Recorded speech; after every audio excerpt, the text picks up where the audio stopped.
300 miles southwest of Minneapolis in the open space of South Dakota. Got a couple burns north of us. Yeah, there was a big one out there last time we launched. There you go. I'll just go ahead and do that while we're waiting on electronics. It's all right. We have the technology. The scientists and engineers are about to test one of the most significant breakthroughs in stratospheric aviation. Rigging lead, crew chief.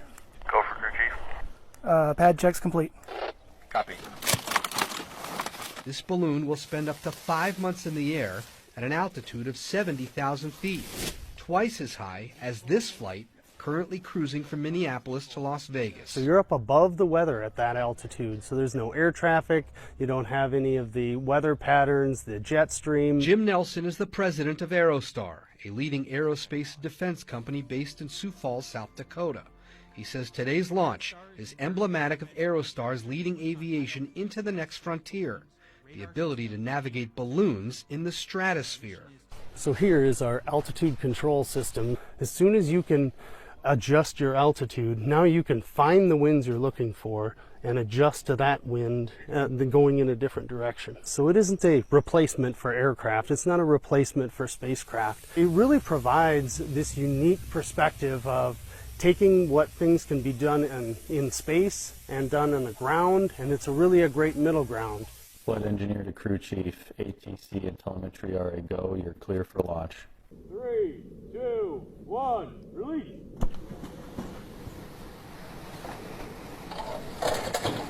Balloon away, 951.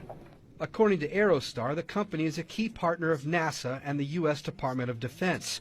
It's also worked with Google and other major telecommunications conglomerates. How many balloons does Aerostar have up in a year? So we probably launch about 100 balloons a year. And that's military, and that's civilian, and that's weather, It's and commercial, yep, and for our own internal research and development, just kind of across that board, and we only see that accelerating as we move forward. for decades, high-altitude balloons have flown under the public's radar.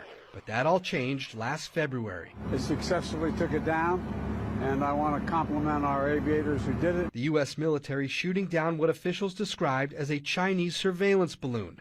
First discovered over Alaska, the balloon then floated through Canada, into Montana, across the Midwest, and finally off the coast of South Carolina, and passing many sensitive U.S. sites in the process. According to the Chinese government, the balloon shot down off the coast of South Carolina was a weather balloon that veered off course.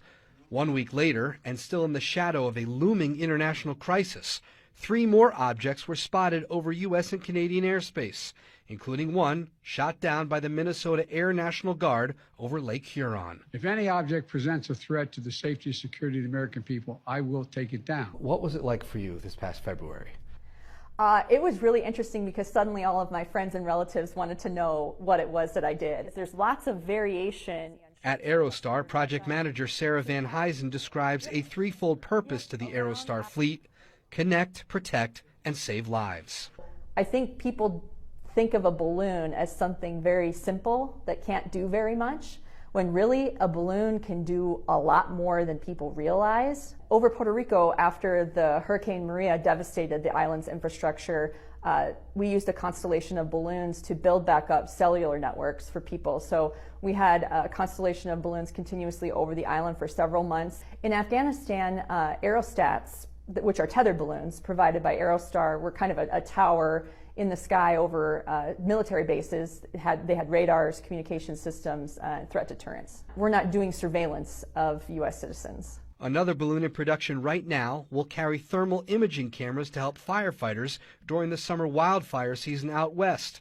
NASA, meanwhile, deploying this 800-foot Aerostar balloon carrying a telescope that just sent back these remarkable images. 800 feet. Yes, so you're talking 60 million cubic feet. So you could take the Superdome and put it inside the balloon. Take Target Field and fit it inside the balloon very easily. Good film. I haven't seen you guys stop once. A massive balloon made in this production facility. This is extremely strong. Right. And it's almost The production manager showing us the plastic film that's thinner than a trash bag, but much stronger. To the casual observer, this isn't Boeing or Lockheed Martin, but how intricate, how high-tech a process is this? So it's a definite skill set, right? I mean, there's automation and there's engineering to it, right? temperature, speed, all that. Same risks on a balloon happen that your F-16 might happen, right? They're both in the sky, they're both carrying weight, they both can come down at any time based on a defect. This box-like structure is quite critical, the FCU, or Flight Control Unit. Is this also what tells air traffic control, and is this also what tells the U.S. government that this is what it's supposed to be? This will ping so air traffic control and our flight engineers can track the balloon. Hi, this is Mitchell with Aerostar. Just letting you guys know our balloon is airborne. This presumably was not what was on those balloons that were shot down last winter. All I can tell you is Aerostar requires somebody to be in control of our balloons 24 hours a day, 7 days a week. What is the message to people at home who are now just being completely overwhelmed by learning about this? Yeah, I'd say first is to not be worried about this coming in. It's like anything new of getting into space, getting into aviation. It's in its early stages, and there's so many positive things that you can do with a balloon with such a lower environmental impact. It's really opening up a new era for aviation. Don't waste any more time. Visit the links above now and order my book, 16 Emergency Landings Proving Flat Earth. Visit my online store now and order the new enhanced Gleason's Flat Earth map. This map used to be in every school and library in the nation before NASA was created in 1958, when the maps were ordered removed.